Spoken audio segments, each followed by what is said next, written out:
Sir, ನನ್ನ ಮುಂದಿನ ಪ್ರಶ್ನೆ, ನಿಮ್ಮ ನಿರ್ದೇಶನ ವೃತ್ತಿಯಲ್ಲಿ ನಿಮ್ಮದು ಅತಿ ದೊಡ್ಡ ಸಾಧನೆ ಅಂತ ನೀವು ಯಾವುದನ್ನು ಬಯಸ್ತೀರಾ? ಸಾಧನೆ ತುಂಬ ವೆರೈಟೀಸ್ ಇರುತ್ತೆ. ಜನ ಏನು ಇಷ್ಟಪಡ್ತಾರೆ ಅದು ಪುಡ್ಡಿನ ದುಡ್ಡು ಬರೋಂಥದ್ದು. ಜನ ಜಾಸ್ತಿ ನೋಡಿದ್ರೆ ಪುಡ್ಡಿನ ದುಡ್ಡು ಬರುತ್ತೆ. ಇದು ಫೈನಾನ್ಷಿಯಲ್ ಸಕ್ಸೆಸ್. ಸಿನಿಮಾ ವ್ಯಾಪಾರನೇ, ದುಡ್ಡು ಹಾಕ್ತಾರೆ, ದುಡ್ಡು ತೆಗಿತಾರೆ, ಹೌದಲ್ಲ? ಇಲ್ಲಾಂದ್ರೆ ಪ್ರಯೋಜನ ಇಲ್ಲ. ಅದು ಫೈನಾನ್ಷಿಯಲ್ ಅಚೀವ್ಮೆಂಟ್ ಅಂತ ನಾವು ಹೇಳ್ತೀವಿ. ನಾವು ಇದೇ ನಂಬರ್ 1, ಇದೇ ನಂಬರ್ 2, ಇದೇ ನಂಬರ್ 3. ಇದರಲ್ಲಿನೂ ಸಾಯಿ ಪ್ರಕಾಶ್ ಸ್ವಲ್ಪ ಒಳ್ಳೇದು ಹೇಳಕ್ಕೆ ಪ್ರಯತ್ನ ಮಾಡಿದ್ದಾರೆ. ಅಣ್ಣ ತಂಗಿ, ತವರಿಬಾ ತಂಗಿನಲ್ಲಿ ಅಣ್ಣ ತಂಗಿ ಸಂಬಂಧಗಳು ಹೆಂಗಿರಬೇಕು, ಯಾವ ರೀತಿ ಅನ್ನೋದು, ಎಷ್ಟು ಜನ ಡಿಪಾರ್ಟ್ ಆದವರು ಪುನಃ ಸೇರ್ಕೊಂಡಿದ್ದಾರೆ ಅನ್ನೋದು ಒಂದು ಸ್ಯಾಟಿಸ್ಫ್ಯಾಕ್ಷನ್. ಮುದ್ದಿನ ಮಾವದಲ್ಲಿ ಮಾಮ ಅಲಿಯ ಸಂಬಂಧಗಳು ತಂದೆ ಮಗ ಥರ ಇರಬೇಕು ಅನ್ನೋದು ಕಮರ್ಷಿಯಲ್ ಜೊತೆಯಲ್ಲಿ ಒಂದು ಸಾಧನೆ. ಕಿತ್ತೂರಿ ಸಿನಿಮಾ ಮಾಡುವಾಗ ಬಹಳಷ್ಟು ತಂದೆ ತೀರೋಗಿರ್ತಾರೆ, ಅವ್ರ ಗಂಡು ಮಕ್ಕಳಿಲ್ಲ. ತಂದೆಗೆ ಕೊಳ್ಳಿಡೋರು ಯಾರು? ಅವಾಗ ಅವ್ರಿಗೆಲ್ಲ ಹೇಳ್ಸಿದ್ರು, ಮಗ ಆದರೂ ಒಂದೇ, ಮಗಳಾದರೂ ಒಂದೇ, ಇಬ್ಬರು ಒಂದೇ ಅಲ್ಲ. ಈಗ ನನಗೆ ಅಣ್ಣ ತಮ್ಮ ಯಾರು ಇಲ್ಲ, ಅನಾಥ ಪರಿತವ ನಮ್ಮ ತಂದೆ ನೆಂಗಿ ಬಿಡೋದು, ನಾನೇ ಬೆಂಕಿ ಇಟ್ಟು ನನ್ನ ತಂದೆಗೆ ನಾ ಕಾರ್ಯ ಮಾಡ್ಕೊಂಡು ಹೇಳ್ತಾರೆ. ಇದು ಎಷ್ಟೋ ಜನ ಲಕ್ಷಾಂತರ ಹೆಣ್ಮಕ್ಕಳಿಗೆ ಒಂದು ಸ್ಫೂರ್ತಿ ಆಯಿತು. ಇತ್ತೀಚೆಗೆ ದಿವ್ಯಾ ಆಲೂರು ಅಂತ ಒಬ್ಬ ಆಂಕರ್ ಇದ್ದಾರೆ, ಆಲೂರು ನಾಗಪ್ಪ ಅವ್ರ ಮಗಳು. ಅವ್ರ ತಂದೆ ತಿರುವು ಶಿರ್ಡಿ ಡೇವೃತಿ. ಪೊಲೀಸ್ ಹಿಂದಿ ಸಿನಿಮಾನಲ್ಲಿ ಎಷ್ಟು ಪೇಷನ್ಸ್ ಆಗಿರಬೇಕು, ಎಷ್ಟು ಸಾಧನೆ ಮಾಡಿದ್ರೆ ನಾನು ಈ ಕುಟುಂಬನ ಪುನಃ ಸರಿ ಮಾಡಬಹುದು ಅನ್ನೋದು ಮಾನಸಿಕೆಯನ್ನು ನಾವು ತೋರಿಸ್ತೀವಿ. ಗೃಹ ಪ್ರವೇಶದಲ್ಲಿ ಅತ್ಯಾಚಾರ ಗುರಿ ಆಗ್ತಾಳೆ ಮಾನಸಿಕೆ. ತಪ್ಪು ಮಾಡಿದ್ರೆ ಶಿಕ್ಷೆ ಆಗತ್ತೆ. ಈಗ ಏನು ತಪ್ಪು ಮಾಡಿಲ್ಲ, ಈಗ ಶಿಕ್ಷೆ ಆಗ್ತಾ ಇದೆ. ಜಡ್ಜ್ ಹತ್ರ ಡಿಸ್ಕಸ್ ಮಾಡ್ತಾಳೆ ಆಕೆ, ಏನ್ ಸರ್ ನನ್ಗೆ ಅನ್ಯಾಯ ಮಾಡ್ತಾ ಇಲ್ಲ ಅಂತ ಕೇಳ್ತಾರೆ. ಈಗ ನಮ್ಮ ಅನ್ಯಾಯ ಮಾಡಿದೀನಿ, ಅವ್ನು ತಪ್ಪು ಮಾಡಿದ್ರೆ ಅವ್ನಿಗೆ ಶಿಕ್ಷೆ ಕೊಡ್ತೀವಿ, ಗಲ್ಲಾಗ್ಬೋದು, ಜೀವಾವಧಿ ಆಗ್ಬೋದು. ನನಗೇನು ನ್ಯಾಯ ಸಿಕ್ತು ಸರ್?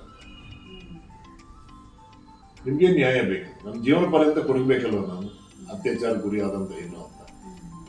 ನನ್ನ ತಂದೆ ತಾಯಿ ಏನು ಪಾಪ ಮಾಡಿದ್ದಾರೆ, ಅವರು ಏನು ತಪ್ಪು ಮಾಡಿದ್ದಾರೆ, ನನಗೆ ಅತ್ಯಾಚಾರದ ಏನನ್ನು ಬಿಟ್ಟಿದೆಯಪ್ಪ ಅಂತ ಅವರು ಕೊಡಬೇಕಲ್ವ?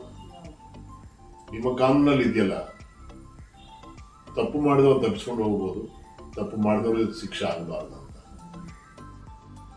ಅವ್ರೇನ್ ಮಾಡಿದ್ರು, ಅವ್ನು ಕೊಟ್ಟು ನನ್ನ ಮದುವೆ ಮಾಡಿಸಿ ಸರ್ ಅಂತ ಕೇಳ್ತಾರೆ. ಇದೇನು ನ್ಯಾಯ ಅಮ್ಮ ಅಂದ್ರೆ, ನನ್ನ ಪ್ರಾಬ್ಲಮ್ ಸಾಲ್ವ್ ಆಯ್ತು, ನಾನು ಯಾರು ಮದುವೆ ಆಗಲ್ಲ, ಅಟ್ಲೀಸ್ಟ್ ಅವ್ನು ಮದುವೆ ಆದರೆ ನನ್ನ ಪ್ರಾಬ್ಲಮ್ ಸಾಲ್ವ್ ಆಗ, ನನ್ನ ತಂದೆ ತಾಯಿ ಪ್ರಿಯ ಆಗುತ್ತೆ. ಅಂದ್ರೆ ಸಮಾಜಕ್ಕೆ ಕಾನೂನು ಪರವಾಗಿ ಒಂದು ದಾರಿ ತೋರಿಸ್ತಾರೆ. ಸ್ವನ ಸಂಸಾರದಲ್ಲಿ ಮದುವೆ ಆದ್ಮೇಲೆ ಅನಂತನಾಗ ಮಹಾಲಕ್ಷ್ಮಿ ಓದಿಸ್ತಾರೆ. ಎಂತ ಸೌಜನ್ಯ ನೋಡಿ. ಇದು 90s ಮಾಡಿದಂತ ಸಿನಿಮಾ, ಇದು 35 ವರ್ಷ ಹಿಂದೆ ಮಾಡಿದಂತ ಸಿನಿಮಾ. ಸ್ವರ ಸಂಸಾರದಲ್ಲಿ ಮದುವೆ ಆದ್ಮೇಲೆ ಹಿಂದೆ ಓದಿಸ್ತಾರೆ ಅನಂತನಾಗ್ ಅವರು ನೋಡಿ. ಅಂದ್ರೆ we want give inspiration and motivation to society ಅಂತ. ಬರೀ ಸಿನಿಮಾ ಅಂದ್ರೆ ವ್ಯಾಪಾರ ಒಪ್ಕೊಂತೀವಿ, ವ್ಯಾಪಾರದಲ್ಲಿನೂ ಒಂದು ಪಾಯಿಂಟ್ ಹೇಳಿ ಸಕ್ಸಸ್ ಮಾಡಿ ಬಂದವನ್ನ. ದಟ್ಸ್ ವೈ ಹೆಣ್ಮಕ್ಳು ತುಂಬಾ ಇಷ್ಟಪಡ್ತಾರೆ. ಕೇವಲ ಸಾಯಿ ಭಕ್ತರು ಮಾತ್ರ ಅಲ್ಲ, ಹೆಣ್ಮಕ್ಳಿಗೆ ನಾನು ಒಂದು ಅಣ್ಣ ತಂದೆ ಎಲ್ಲ ಆಗಿದ್ದೀನಿ. ನಾನು ಹಿಂದೂಸ್ತಾನದಲ್ಲಿ ಬಂದಿದ್ದೀನಿ. ನಾನು ಸದ್ಗುರುಗಳು ಏನ್ ಹೇಳ್ತಾರೆ ಗೊತ್ತಿಲ್ಲ, ಬಟ್ ಸಿನಿಮಾ ರಂಗದಲ್ಲಿ ನಾನು ಆ ಥರ ಮೋಟಿವೇಶನ್ಸ್ ತುಂಬಾ ಮಾಡ್ಕೊಂಡು ಬಂದಿದ್ದೀನಿ ನಾನು ಸಿನಿಮಾಗಳಲ್ಲಿ. ಸೆಪ್ಟೆಂಬರ್ 10 ಅದೇ ಅಲ್ವಾ ಇವಾಗ ಆತ್ಮಹತ್ಯೆ ಸಮಸ್ಯೆ ಪರಿಷ್ಕಾರ ಅಲ್ಲ ಅನ್ನೋದು is the biggest comment in the greatest inspiration. ಸಾಯಿಗೆ ಮಾಡೋ ಧೈರ್ಯ ಬದುಕ ಮಾಡ್ರಿ ಅಂತ ಹೇಳೋದು ಸಾಮಾನ್ಯ ಅಲ್ಲ. ನಿಮ್ ಕಷ್ಟ ಬರುವಾಗ ಸ್ವಲ್ಪ ಡಿಸ್ಕಸ್ ಮಾಡಿ, ಯೋಚನೆ ಮಾಡಿ, ಒಂದು ಸೆಕೆಂಡ್, ಆ ನಿಮಿಷ ಬಿಟ್ಟು ನೀವು ಬದುಕ್ಬಿಡ್ತೀಯ. ನೀವು ಹೋಗ್ಬಿಟ್ಟೆ ಕುಟುಂಬ ಪರಿಸ್ಥಿತಿಯನ್ನು ಹಿಂದಿಯವರನ್ನು ನೀವು ನಂಬ್ಕೊಂಡು ಬಾಳ ಏನಾಗತ್ತೆ, ಬದುಕೇನಾಗತ್ತೆ ಅಂತ ಹೇಳೋದು. ಅಂದ್ರೆ ಕಮರ್ಷಿಯಲ್ಲಿನೂ ಒಳ್ಳೇದು ಹೇಳ್ಬೋದು ಅಂತ. ಅದೇ ರೀತಿ ಆತಂಕ ಸಿನಿಮಾಗೆ ನನಗೆ 8 ಅವಾರ್ಡ್ಸ್ ಬಂತು. ಅಂದ್ರೆ ಸ್ಟೇಟು ನನ್ನ ಕುತ್ತಿಟ್ಕೊಂಡಿದ್ದಾರೆ ಅಂತ. ಬೆಳ್ಳಿ ಹೆಜ್ಜೆ ಅವಾರ್ಡ್ ಬಂತು, ಕೆಂಪೇಗೌಡ ಅವಾರ್ಡ್ ಕೊಟ್ಟಿದ್ದಾರೆ. ಇನ್ನು ಸಂಘ ಸಂಸ್ಕರಣೆಗಳು ಎಷ್ಟೋ ಸಂಸ್ಥೆಗಳು ನನಗೆ ಒಂದು 100 ಅವಾರ್ಡ್ ಕೊಟ್ಟಿದ್ದಾರೆ. I got 2 doctorates from 2 universities. ಇದೆಲ್ಲದಕ್ಕಿಂತ ಸಾಯಿ ಭಕ್ತನಾಗಿ ಒಂದು ಸಾಮಾನ್ಯ ಡೈರೆಕ್ಟರ್ ಆಗಿ ನಾನು ಇಷ್ಟಪಡ್ತೇನೆ. ಡೈರೆಕ್ಟರ್ ಸಾಯಿ ಪ್ರಕಾಶ್ ಅನ್ನೋ ವ್ಯಾಲ್ಯೂ ದೊಡ್ಡದು, ಸಾಯಿ ಭಕ್ತ ಸಾಯಿ ಪ್ರಕಾಶ್ ಅನ್ನೋದು ದೊಡ್ಡ ವ್ಯಾಲ್ಯೂ. ಡಾಕ್ಟರ್ ಸಾಯಿ ಪ್ರಕಾಶ್ ಅಂದರೆ ಅದೇನು ನನಗೆ ಅನಿಸಲಿಲ್ಲ. ಸಮಾಜಕ್ಕೆ ಏನು ಬೇಕೋ ಅದು ಮಾಡ್ಕೊಂಡು ಬಂದಿದ್ದೀನಿ. ಸಮಾಜವನ್ನು ಇಷ್ಟಪಟ್ಟಿದ್ದಾರೆ, ಕರ್ನಾಟಕ ಜನರು ಇಷ್ಟಪಟ್ಟಿದ್ದಾರೆ, ಚಿತ್ರರಂಗ ಇಷ್ಟಪಟ್ಟು ನಾನು 105 ಸಿನಿಮಾ ಮಾಡೋಕ್ಕೆ ಅವಕಾಶ ಮಾಡಿಕೊಟ್ಟಿದ್ದ ಆ ಅಭಿಮಾನ ದೇವತೆಗಳಿಗೆ, ನಾನು ಚಿತ್ರರಂಗಕ್ಕೆ ನಾನು ಯಾವತ್ತೂ ಋಣಿಯಾಗಿರ್ತೇನೆ. I don't forget. ನಾನು ಆ ಗ್ರ್ಯಾಟಿಟ್ಯೂಡ್ ಯಾವತ್ತೂ ತೋರಿಸ್ತೀನಿ. ಅಂಥ ಸಿನಿಮಾಗಳೇ ಮಾಡಿದಲ್ಲಿ ನನ್ನ ಎಲ್ಲ ಇಷ್ಟಪಡ್ತಾರೆ. ನನ್ನ ನಿರ್ದೇಶನದಲ್ಲಿ ಶಿವರಾಜ್ ಕುಮಾರ್ಗೆ ಅವಾರ್ಡ್ ಬಂತು, ಕೋಮಲ್ಗೆ ಅವಾರ್ಡ್ ಬಂತು, ವಿಷ್ಣುವರ್ಧನ್ಗೆ ಅವಾರ್ಡ್ ಬಂತು, ತಾರಾಗೆ ಅವಾರ್ಡ್ ಬಂತು, ರಾಧಿಕಾ ಕುಮಾರಸ್ವಾಮಿ ಅವಾರ್ಡ್ ಬಂತು, ಮಾನಸಿಗೆ ಅವಾರ್ಡ್ ಬಂತು. ಕಾಸ್ಟ್ ಅವಾರ್ಡ್ಸು ನನ್ನ ನಿರ್ದೇಶನದಲ್ಲಿ ಕಲಾವಿದರು ಪಡೆದಿದ್ದಾರೆ. ವಿನಯ್ ಪ್ರಸಾದ್ ಅವರು ಅವಾರ್ಡ್ ಪಡೆದಿದ್ದಾರೆ. ಅಂದರೆ ಎಲ್ಲೋ ಒಂದು ಕ್ವಾಲಿಟಿನೂ ಇತ್ತು, ಕ್ವಾಂಟಿಟಿನೂ ಇತ್ತು, ಒಂದು ಮೋಟಿವೇಶನ್ ಇತ್ತು, ಸಮಾಜಕ್ಕೆ ಸಪೋರ್ಟ್ ಆಗೋದಂತ ಎಲ್ಲವೂ ಮಾಡಿದ್ದೀನಿ. ಅದು ಹೇಳಿದಲ್ವ ಬಾಬಾ ಅವರು ಆಶೀರ್ವಾದ ನನ್ನ ಶ್ರಮ ಎರಡೂ ಸೇರಿ ಇವತ್ತು 105 ಸಿನಿಮಾ ಮಾಡೋಕ್ಕೆ ಅವಕಾಶ ಮಾಡಿಕೊಟ್ಟಿದ್ದ ಆ ದೇವರ ಅಭಿಮಾನದವರಿಗೆ ನಾನು ಒಂದು ಥ್ಯಾಂಕ್ಸ್ ಹೇಳಕ್ಕೆ ಇಷ್ಟಪಡ್ತೀನಿ.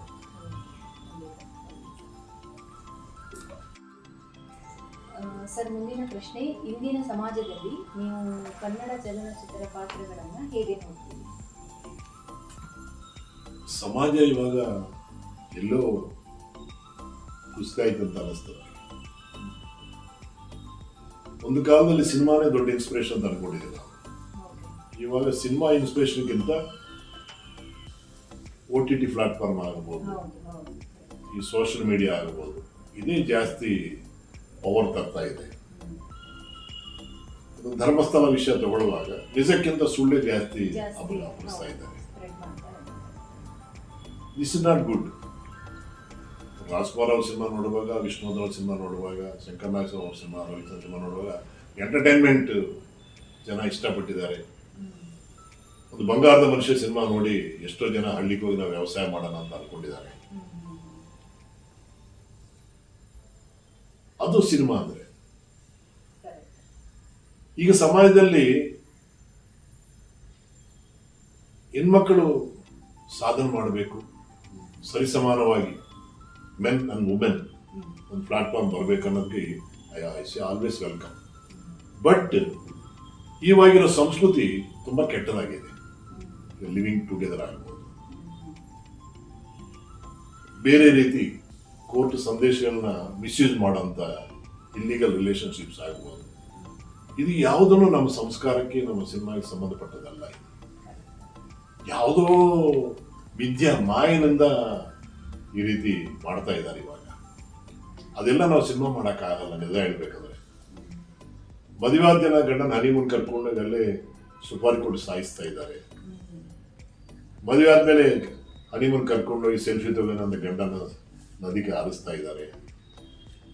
ಏನಿದು? ಇದೆಲ್ಲ ನಾವು ಸಿನಿಮಾ ಮಾಡೋಕ್ಕಾಗತ್ತ? ರಾಜ್ಕುಮಾರ್ ಅವ್ರು ಬದುಕಿದ್ರೆ ಅವ್ರು ಎಷ್ಟು ನೋವು ಮಾಡ್ಕೊಂಡಿರೋರು. ಅಯ್ಯೋ ಏನ್ರಿ ಸಮಾಜ ಈ ರೀತಿ ಹಾಳಾಯ್ತಾ ಅಂತ. ನಮ್ಮ ತಂದೆ ತಾಯಿ ಕಾಲ ನೋಡುವಾಗ ನಮ್ಗೆ ಹೆಂಗ್ ಅನಿಸ್ತು, ಇವಾಗ ನೋಡುವಾಗ ಹೆಂಗ್ ಅನಿಸ್ತು, ಎಲ್ಲಿದ್ದೀವಿ ನಾವು ಅಂತ ಯೋಚನೆ ಮಾಡೋದು ತುಂಬಾ ಬೇಜಾರಾಗತ್ತೆ. ಬಟ್ ಇಂಥ ನೀಚವಾದಂಥ ಕಾನ್ಸೆಪ್ಟ್ ಇಟ್ಕೊಂಡು ನಾವು ಜೀವನದಲ್ಲಿ ಸಿನಿಮಾ ನಾವು ಮಾಡಕ್ ಸಾಧ್ಯ ಇಲ್ಲ.